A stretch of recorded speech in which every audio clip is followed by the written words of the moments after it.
Ustedes recibieron el día miércoles también un escrito. Y yo les refería que me pareció necesario el poder darles precisamente el estudio de forma completa. Primeramente porque es un tema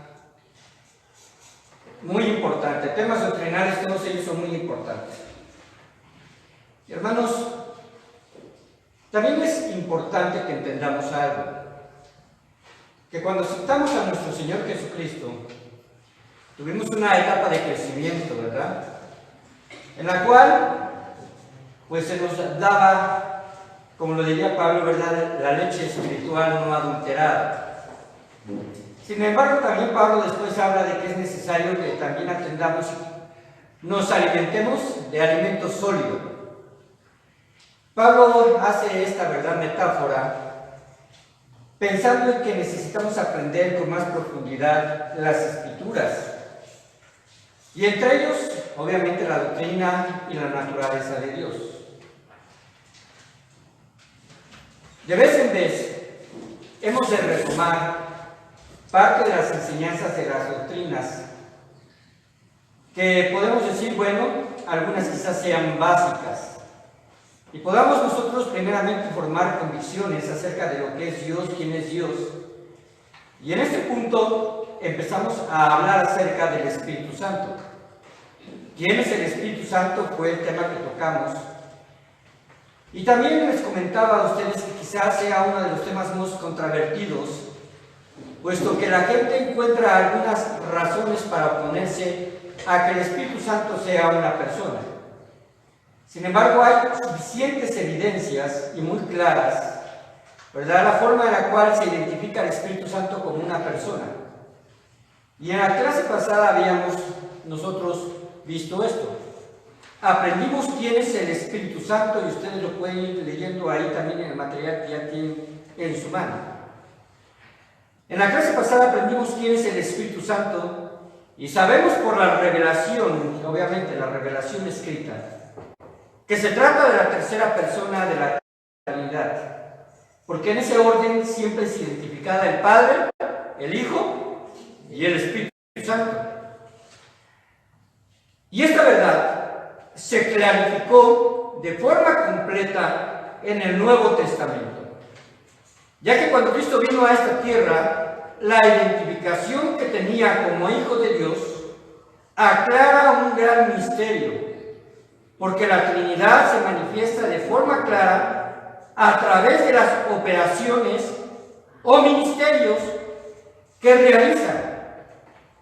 Cada uno realiza diferentes operaciones y ministerios. Y esto es como una distinción interna, pero al mismo tiempo unificada. Es decir, son unos.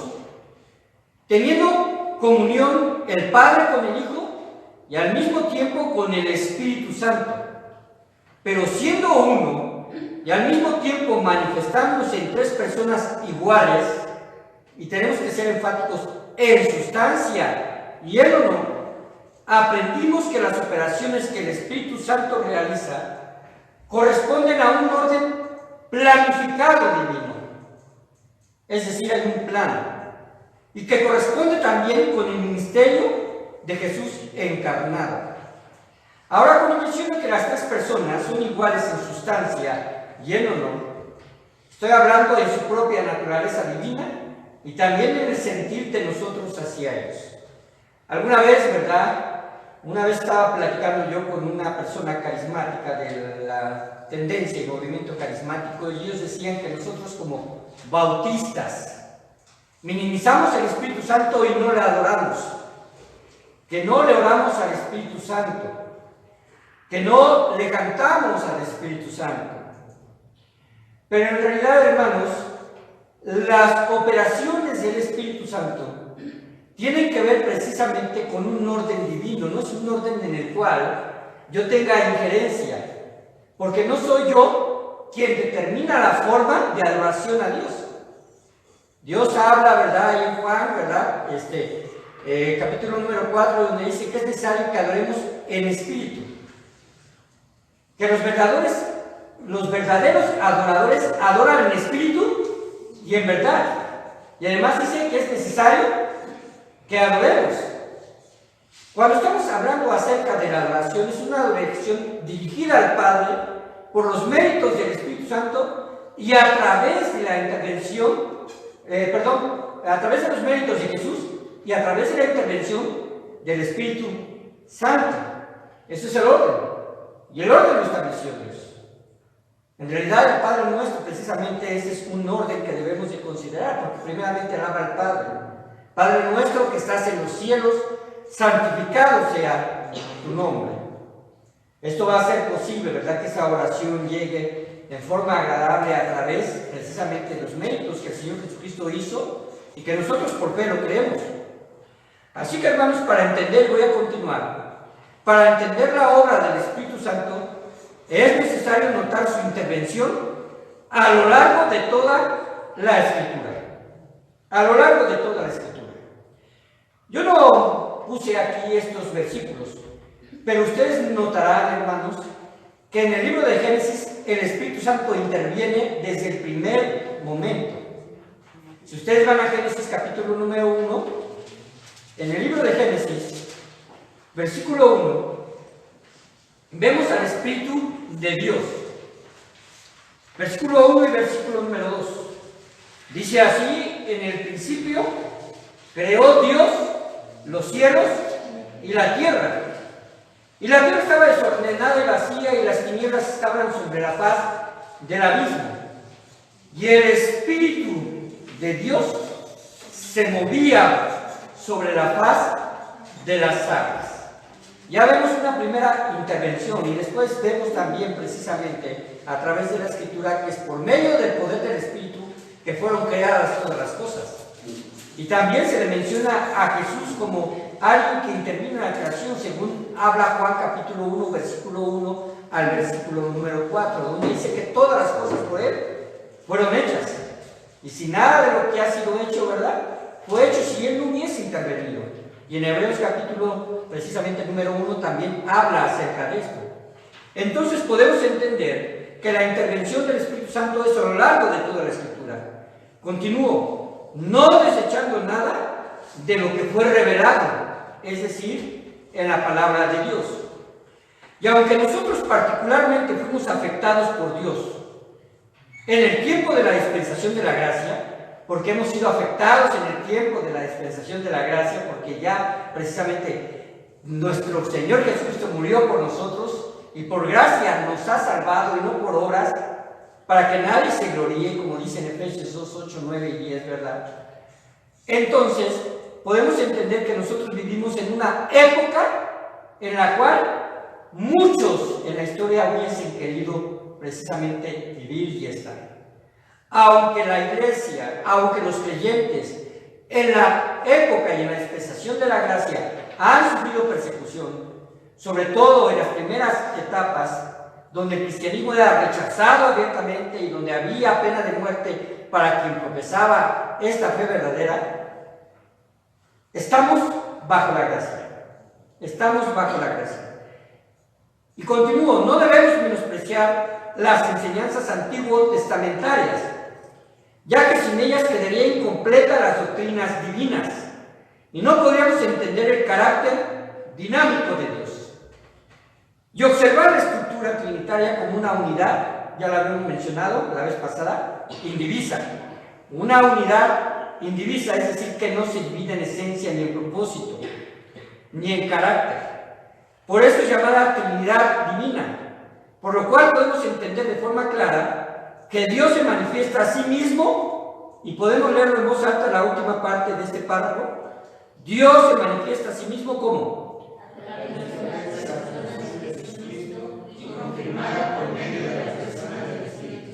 correcto, se manifiesta a sí mismo a través de la persona de Jesucristo y confirmada por medio de la persona del Espíritu Santo. También aprendimos que la fe es necesaria para aceptar este hecho, el hecho de la Trinidad, porque rebasa la comprensión humana.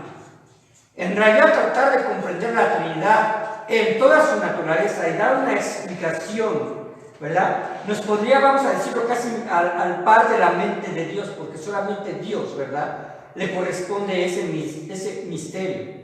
Los ángeles en el cielo lo experimentan porque Dios es omnipresente. Jesucristo está ahí, el Espíritu Santo está ahí, y Dios Padre está ahí, y lo saben, pero lo aprecian como un solo Dios, un solo, ¿verdad?, ente al cual deben de darle reverencia y todo honor. Y solamente en aquella frase donde los ángeles alaban a Dios, santo, santo, santo, se ve referida quizás a una afirmación a la Trinidad. Pero cuando se habla del omnipresente, se habla de toda la esencia, ¿verdad?, de la Trinidad. El omnisciente se habla de toda la esencia de la Trinidad.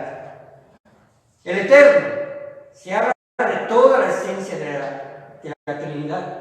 De hecho, en el Antiguo Testamento al Espíritu Santo se le define como el Espíritu Eterno de Jehová. Así que podemos entender nosotros quizás esto. Y la fe está basada, continúa, en convicciones que no necesitan una verificación condicionada. También lo habíamos visto. ¿Qué es esto? En donde se te va a decir, o donde quizás una persona pueda argumentar y decir, yo solamente voy a creer hasta experimentar. Y poner a prueba a Dios y decirle, Señor, si tú me das 100,000 pesos, voy a creer en ti. No se trata de ese tipo de experiencias, ni siquiera con las experiencias que realmente son necesidades y que también, vamos a ponerlo así, son prioridad para nosotros. Por ejemplo, si atravesamos por una enfermedad, y agarrar y decirle al Señor, Señor, voy a creer en ti si tú me libras de esa cáncer. Esto sería condicionar a Dios, y sería una fe condicionada, de la cual entonces Dios estaría en la posición de ser un genio de la lámpara o un juguete con el cual podemos manipular. Pero a Dios no se le puede manipular. Por lo tanto, la fe es precisamente la certeza de lo que se espera, la convicción de lo que no se ve en base a lo que Dios ha revelado. Porque la fe está fundamentada primeramente, ya lo habíamos mencionado, ¿en quién creemos? ¿En quién creemos? Y segundo, ¿verdad?, como causa y efecto de todo lo que ocurre en el universo y obviamente en nuestras vidas. También aprendimos que para describir a una persona como un ser debe constar de 3 elementos: el intelecto, las emociones y la voluntad. Y dimos muchos pasajes acerca de esto precisamente, que es por qué, ¿verdad?, nosotros sostenemos que el Espíritu Santo es una persona, ¿verdad?, que da muestras de intelecto porque es la mente de Dios, muestra emociones porque se le puede contestar, y además tiene voluntad porque Él guía y determina. Allí en Efesios habla acerca de que Él dio dones a los creyentes como Él quiso, es decir, está determinando, ¿verdad?, una iniciativa voluntaria de poder administrar los dones en los creyentes. Y al Espíritu Santo se le presenta en las Escrituras entonces como alguien, no como un qué, no como una energía, no como algo, ¿verdad?, que desprenda como una esencia que anime, sino es una persona y posee todos los elementos precisamente de la personalidad. Así que hoy, de forma resumida, aprenderemos que el Espíritu Santo interviene y opera de diferentes maneras. El Espíritu Santo interviene y opera de diferentes maneras, coexistiendo en armonía con el Padre y el Hijo en cada una de sus obras. Para entender cómo opera el Espíritu Santo en las Escrituras, debemos distinguir que las otras 2 personas de la Trinidad tienen también sus propias operaciones. Ahora esto, hermanos, no es una situación limitativa en Dios, es para que entendamos cómo Dios trabaja para beneficio nuestro y además en el plan redentor de la salvación. Al Espíritu Santo lo vemos en varias ocasiones refiriéndose, ¿verdad?, juntamente con el Padre y con el Hijo. ¿Recuerdan el bautismo de nuestro Señor Jesucristo? Ese bautismo que precisamente Juan, ¿verdad?, lo hizo delante de Jesús, no fue por arrepentimiento de pecados de nuestro Señor, porque Él no había y nunca hizo pecado, sino fue para que toda justicia se cumpliese. Y Él vino a cumplir toda justicia. Y eso, precisamente, lo que Dios había demandado como una señal de arrepentimiento para los hombres, debe cumplirse en Jesús, pero es un bautismo especial, porque ahí se manifestó el Padre. ¿Cómo se manifestó? Con una voz audible, donde dijo: este es mi Hijo amado, en quien tengo contentamiento. Y el Espíritu Santo se manifestó como una paloma, ¿verdad?, sobre precisamente la persona de nuestro Señor Jesucristo. Ahí vemos precisamente la manifestación de Dios en sus tres personalidades: Padre, el Hijo y el Espíritu Santo. Y también lo vemos en la fórmula bautismal. Bautizamos en el nombre, no en los nombres.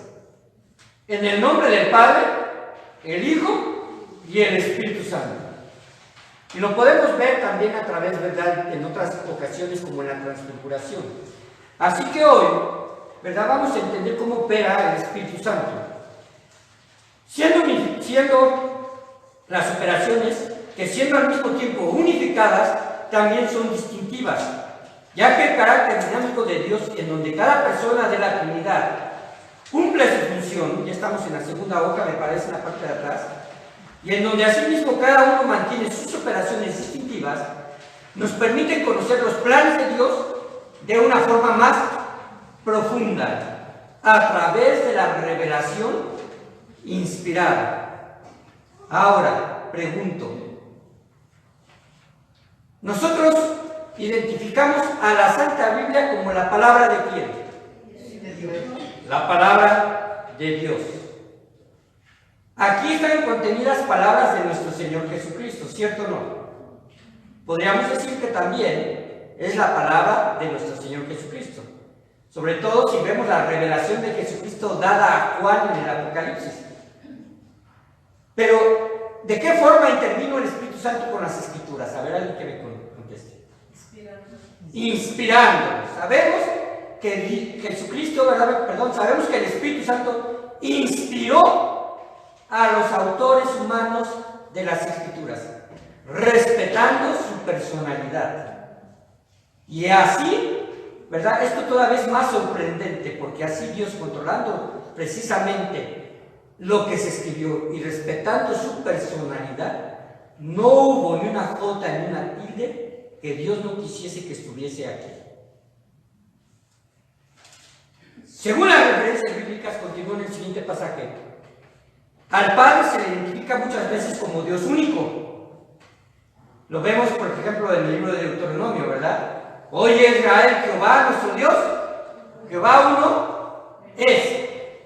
Y estos dos términos, Padre y Dios, suelen intercambiarse mutuamente. Observe lo que dice 1 Corintios 1, del 1 al 3, y ahí está precisamente en su material. Pablo, llamado a ser apóstol de Jesucristo por la voluntad de Dios, y el hermano Sóstenes, a la iglesia de Dios que está en Corinto, a los santificados en Cristo Jesús. ¿Por qué somos santificados en Cristo Jesús? Porque ya hemos sido aparte, puestos aparte, ¿verdad?, y llamados santos por los méritos de Cristo. Llamados a ser santos con todos los que en cualquier lugar invocan el nombre de nuestro Señor Jesucristo, Señor de ellos y nuestro. Gracia y paz a vosotros, de Dios nuestro Padre y del Señor Jesucristo. Ahí alude precisamente a los términos Dios nuestro Padre, identificando, ¿verdad?, la operación del Padre. Continúo. También se nos presenta al Padre como la fuente de los planes del Trino Dios, y el mismo Jesucristo lo manifiesta así. Estos pasajes, ¿verdad?, han servido de un arma contraria a considerar que Jesucristo es Dios, sobre todo, ¿verdad?, en el movimiento de los testigos de Jehová, porque dicen, bueno, entonces Cristo no lo sabe todo. Observen cómo dice Marcos 13:32. Pero de aquel día y la hora nadie sabe, ni aun los ángeles que están en el cielo, ni el Hijo. Y está subrayado ahí que sino el Padre. Sino el Padre. Esta afirmación la hizo Jesús en base a una pregunta. ¿Qué le preguntaron? ¿Cuándo será el día de tu venida. Pero Jesucristo, ¿verdad?, dice, ni el Hijo sino el Padre. La pregunta es aquí, ¿está mintiendo Jesús? ¿O está respetando la operación del Padre? Por lo cual Él se limitó en ese conocimiento. Hechos 1:7, y les dijo, no os toca a vosotros saber los tiempos o las sazones que el Padre puso en su sola potestad. Que el Padre puso en su sola potestad.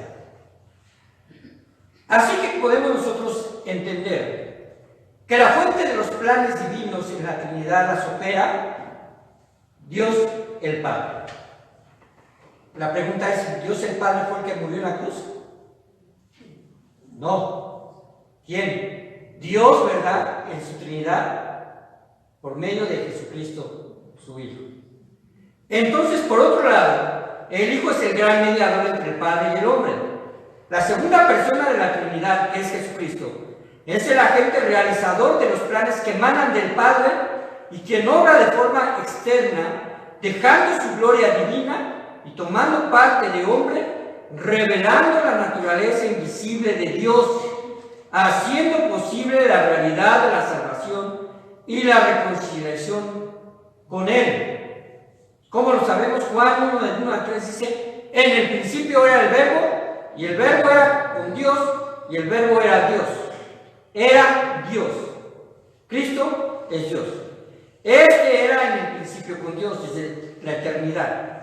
Todas las cosas por Él fueron hechas, por Jesucristo, y sin Él nada de lo que ha sido hecho fue hecho. Ahora, ¿cómo dice Colosenses 1 del 15 al 20? ¿Lo tienen en sus hojas? Léalo por favor en voz alta.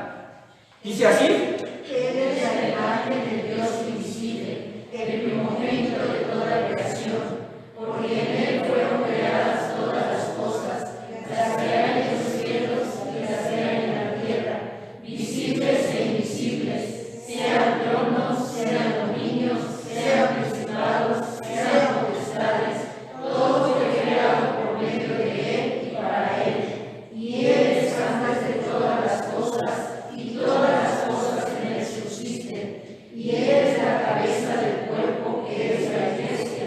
Él es el principio, el primogénito entre los muertos, para que toda tenga la preeminencia, por cuanto agradó al Padre que en Él habitase toda plenitud, y por medio de Él reconciliar consigo todas las cosas, así las que están en la tierra como las que están en los cielos, haciendo la paz mediante la sangre de su cruz.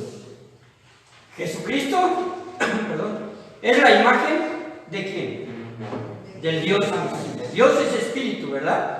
Es invisible. Y Él fue precisamente comisionado, ¿verdad? Nuestro Señor Jesucristo fue comisionado para que se revele en carne, revelándose de una naturaleza distintiva de santidad, puesto que no nació de varón. No nació de varón. Esa, ¿verdad?, capacidad, o vamos a decir, ese elemento distintivo de Él de venir en santidad, iba a ser puesto a prueba durante precisamente su tiempo en que estuvo en esta tierra y en carne. Fue probado a través de la tentación de Satanás y salió avante. Fue probado a través precisamente del cruento, ¿verdad?, del cruento trato que se le dio antes de su crucifixión y en su crucifixión. Él podía, ¿verdad?, simplemente haber dejado que el hombre sea condenado y no venir a sufrir por nosotros. Sin embargo, Dios, ¿verdad?, se proveyó a sí mismo de un sacrificio santo. Recuerden cuando hablamos acerca, ¿verdad?, de Jehová se proveerá. Este nombre que vimos en las primeras clases acerca de quién es Dios, y se identifica y pues se define como quien se proveyó a sí mismo de un sacrificio. Y esto es precisamente lo que hizo para beneficio de nosotros los hombres. Entonces Él es precisamente el medio, ¿verdad?, o el agente realizador de la salvación. Ahora continúo. También el Espíritu Santo tiene operaciones distintivas. Sus operaciones obran de forma interna. Solo para dar algunos ejemplos. El Espíritu Santo obró de forma interna en Gedeón, ahí dice el Gedeón, perdón, en Gedeón y otros jueces. Ustedes recuerden que cuando vimos esto en Jueces, ¿verdad? Después del llamamiento de Gedeón, leemos: entonces el Espíritu de Jehová vino sobre Gedeón, y los abiezritas huyeron con él. Revestido de este poder, derrotó a los madianitas, algo parecido a lo que ocurrió con Jefté. No vamos a buscar la cita, pero ahí está la referencia para que después la busquen. Jueces 11:29, también dice que el Espíritu Santo estuvo sobre Jefté. Hasta las manifestaciones de extraordinaria fuerza física que caracterizaban la extraña obra de Sansón se atribuyen al Espíritu Santo que venía sobre él. ¿Recuerdan? ¿Por qué perdió su fuerza? Porque el Espíritu Santo le dejó. Porque el Espíritu Santo le dejó. Y cada vez que su fuerza, ¿verdad?, la retenía, era porque el Espíritu Santo estaba sobre él. A Gedeón, a Jefté y a Sansón y a muchos otros personajes del Antiguo Testamento se les refiere en Hebreos 11, al cual conocemos como los héroes de la fe. Pero muchos de ellos no hacen referencia de que el Espíritu Santo estuviese sobre ellos. El Espíritu Santo viene a morar en el creyente como respuesta de nuestra convicción de que Jesucristo murió por nuestros pecados. Las personas del Antiguo Testamento, ¿verdad?, les fue contada por justicia porque le creyeron a Dios. Abraham le creyó a Dios y le fue contado por justicia. Pero el Espíritu Santo no moraba en él de forma permanente como mora ahora actualmente con nosotros. Ahora, también actuó sobre David. Cuando David confiesa un pecado horrible, agravado porque había sido infiel a su labor de pastoreo, ruega al Señor en Salmo 51:11: no me eches delante de ti y no quites de mí tu Santo Espíritu. David sabía que experimentar la presencia de Dios a través de su Espíritu Santo le daba fortaleza, le guiaba, acudía a Dios en consulta, porque cuando hablaba con Dios, ¿verdad?, yo le respondía también a través del Espíritu Santo. Pero el Espíritu Santo no permanecía tampoco en él, y esto no quiere decir que perdiera la salvación, porque la salvación es obrada a partir de creer en Dios y creerle a Dios. El Espíritu Santo operaba de una forma diferente. También intervino en la función del tabernáculo. Moisés había visto en el monte el diseño de la obra del tabernáculo, pero le hacían falta artesanos y artistas para realizar lo dispuesto en cuanto a la construcción de esta casa portátil, que era precisamente el lugar donde Dios se manifestaría. Es interesante notar que esta obra de artesanía fue inspirada por el Espíritu Santo, según Éxodo 31:3. Dice así: habló Jehová, he llamado por nombre a Bezalel, y yo lo he llenado ¿de qué? Del Espíritu de Dios, en sabiduría, en inteligencia, en ciencia y en todo arte. Ahí están las referencias también. El tabernáculo, hermanos, no podía, ¿verdad?, ser llevado a cabo por cualquier personaje dentro de las tribus de Israel. Dios, Jehová, no les dijo: elige a algunos que a lo mejor les guste trabajar en eso, ¿no? Aquellos que se les da. Dios no agarra y dice de esa forma. Dios no está viendo en realidad las capacidades, ¿verdad?, de algunos. Quizás, ¿verdad?, aquellos que sirvieron para construir las grandes pirámides y los grandes templos en Egipto, podría haberse pensado: bueno, estos son los que saben, así como cuando uno elige un maestro, ¿verdad?, de la construcción y dice: este lo veo que trabaja mejor. Dios no se basó en eso. Dios llamó por nombre a Bezalel y lo he llenado del Espíritu de Dios. ¿Qué capacidades de Dios? Sabiduría, inteligencia, ciencia y en todo arte.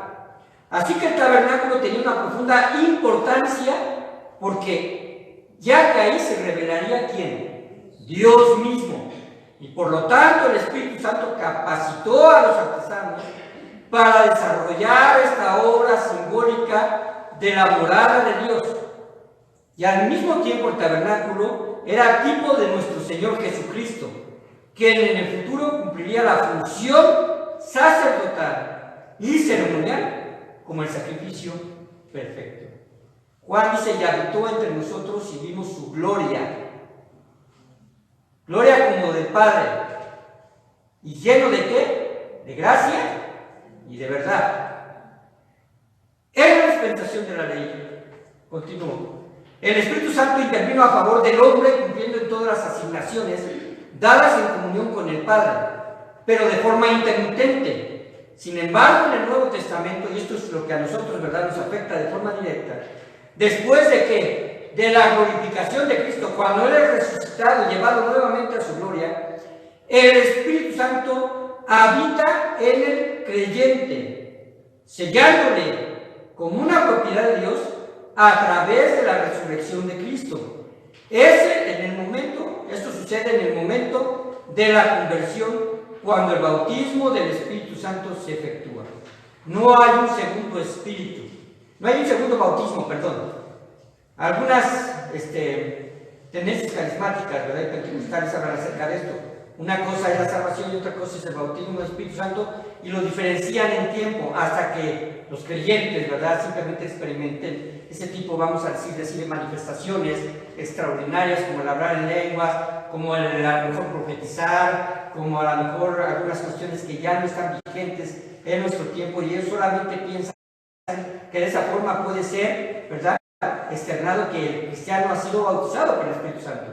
Pero ¿qué dice ahí en 1 Corintios 12:13? Observen, ahí en sus escritos están las hojitas. Porque por un solo Espíritu fuimos, ¿y en qué tiempo está? ¿Presente, futuro o pasado? Presente. Pasado, fuimos. Es decir, ya en el pasado. Todos fuimos bautizados en un cuerpo, sean judíos o griegos, sean esclavos o libres, y a todos se nos dio a beber de un mismo Espíritu. ¿En qué momento? En el momento de creer en Cristo. La autentificación de que el Espíritu de las cosas no hay ley. ¿Quién no obra estas características del carácter cristiano? El Espíritu Santo. El Espíritu Santo esto es lo que obra. Ahora, lo vamos a ver más adelante. Pero la principal operación y obra del Espíritu Santo es convencer al mundo de pecado, de justicia y de juicio. Los dones son las capacidades que otorga el Espíritu Santo y los reparte como Él quiere. Conclusión, hermanos. El Espíritu Santo opera de acuerdo a los designios de Dios. El Hijo se sujeta al Padre y el Espíritu Santo al Padre y al Hijo. Vayamos ahora sí en sus Biblias a Juan capítulo número 14.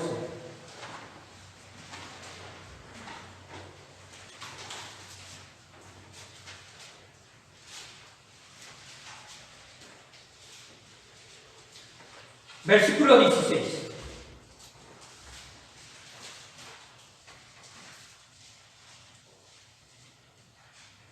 Dice, y yo rogaré al Padre y os dará otro Consolador, para que esté en vosotros para siempre. Aquí ya dice para siempre. Aquí está cambiando de la esfera de la dispensación de la ley a la dispensación de la gracia. Si hay algo que se marca en las dispensaciones, es que el Espíritu Santo ya está en el creyente. Y cuando dice otro Consolador, no se refiere a alguien diferente, se refiere a alguien de la misma esencia, con el mismo objetivo y propósito. Dios, nuestro Señor Jesucristo, enviará a otro Consolador, la misma esencia, que esté con vosotros para siempre. Y hace una observación. El Espíritu de verdad. Hablamos acerca de que Dios es verdad y que Jesucristo es el camino y la verdad, al cual el mundo no puede recibir, porque no le ve ni le conoce. No le ve ni le conoce. Pero vosotros le conocéis, porque mora con vosotros. Y ahí observen, dice, está morando ahorita con ustedes, está actuando en ustedes, pero estará en vosotros. Tiempo futuro. ¿En qué momento, verdad? Es, vamos a decirlo así, justificada esta acción del Espíritu Santo en el Pentecostés. Cuando el Espíritu Santo, ¿verdad?, entra a morar en los creyentes. Versículo 18. Por eso no os dejaré huérfanos, y vendré a vosotros. Entonces, ¿quién es Cristo o el Espíritu Santo? Si los dos son uno, se considera que es Dios en nosotros. Ahora, cuando habla acerca de eso, en el versículo 15, 17, capítulo 15, 17, perdón, 15, no 17, 16, perdón, 16, me perdí, capítulo 16,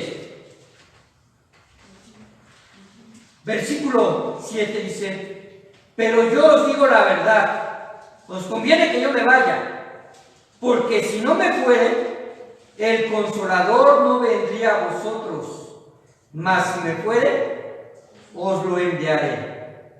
Y cuando Él venga, convencerá al mundo de pecado, de justicia y de juicio. De pecado por cuanto no creen en mí, de justicia por cuanto voy al Padre y no me veréis más, y de juicio por cuanto el príncipe de este mundo ha sido ya juzgado. ¿Qué es precisamente la obra primaria del Espíritu Santo?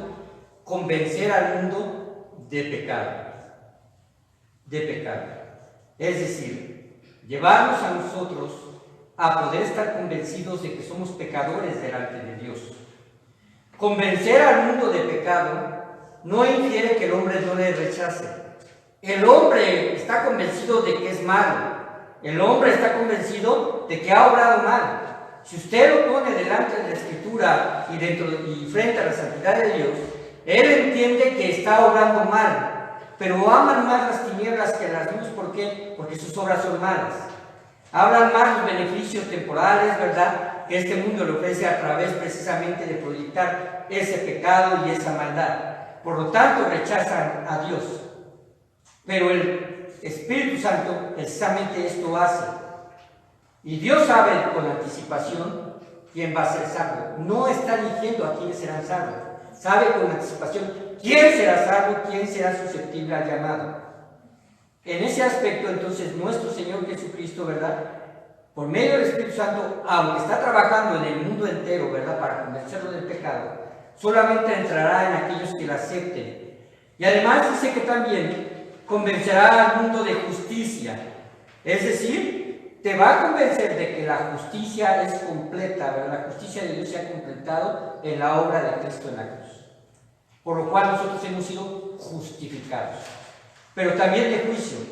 ¿Por qué? Porque precisamente dice el versículo número 11, y de juicio por cuanto el príncipe de este mundo, ¿quién es el príncipe de este mundo? Satanás. Satanás, ¿verdad? Dice, ha sido ya juzgado. Él ya está condenado. Desde antes ya estaba condenado. Solamente está en espera. Y nuestro Señor, al vencer precisamente la muerte por medio de su propio poder y otorgarnos vida eterna, Satanás ya está condenado. Pero aquí sucede algo también interesante. El que rechaza la operación del Espíritu Santo, que es la blasfemia contra el Espíritu Santo, no puede obtener la salvación ni en este mundo ni en el venidero. ¿Por qué? Porque ha rechazado la gracia de Dios y está sujeto al mismo castigo de Satanás. Al mismo castigo de Satanás. Ahora, continúa la conclusión. Esta sujeción no indica una categoría inferior, la sujeción del Padre, del Hijo y del Espíritu Santo, en ninguna de las personas de la Trinidad. Es decir, no tienen ni se sienten inferiores, ni tampoco debemos de pensar esto. Todos tienen la misma dignidad y honor, ya que son uno.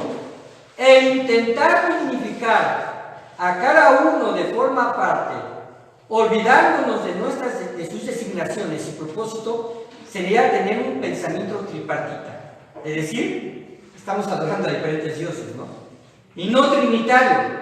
Cuando adoramos al Padre, por medio de Jesucristo y por medio de la comunión del Espíritu Santo, adoramos en esencia a toda la Trinidad. La plenitud de Dios es la aceptación de este maravilloso misterio. Primera de Timoteo 3:16 dice así: indiscutiblemente grande es el misterio de la piedad.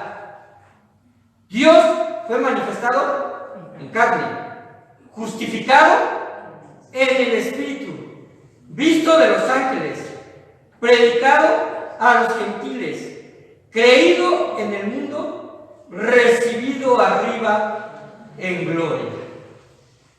Jamás debe de pasar por nuestra mente el caer en la trampa de que no adoramos a un Dios trino.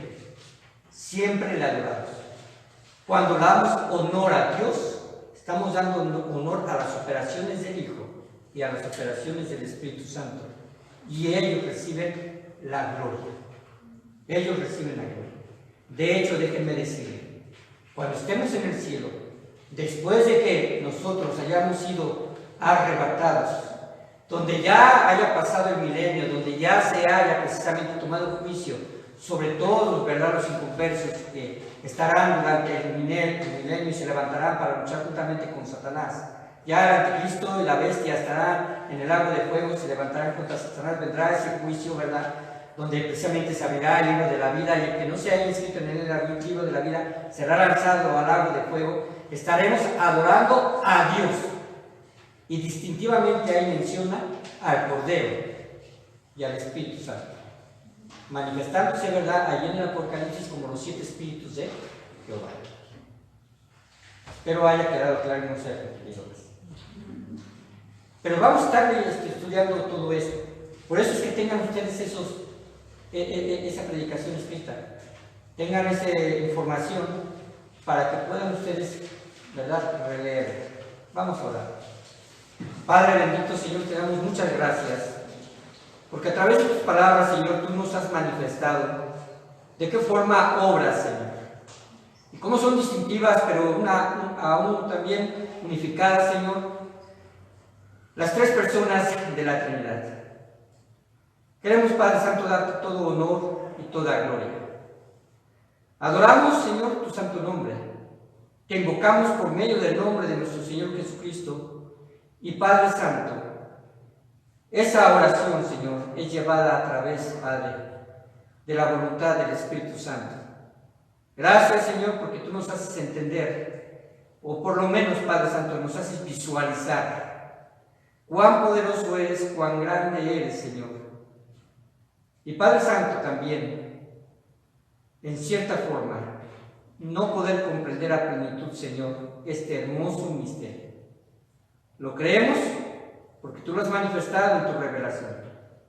Sabemos que el Espíritu Santo obra en nosotros porque, Padre bendito, Él actúa de diferentes formas, guiándonos, también construyéndonos, exhortándonos. También, Padre Santo, haciéndonos entender que es hermosa la labor que obra, Señor, en nosotros.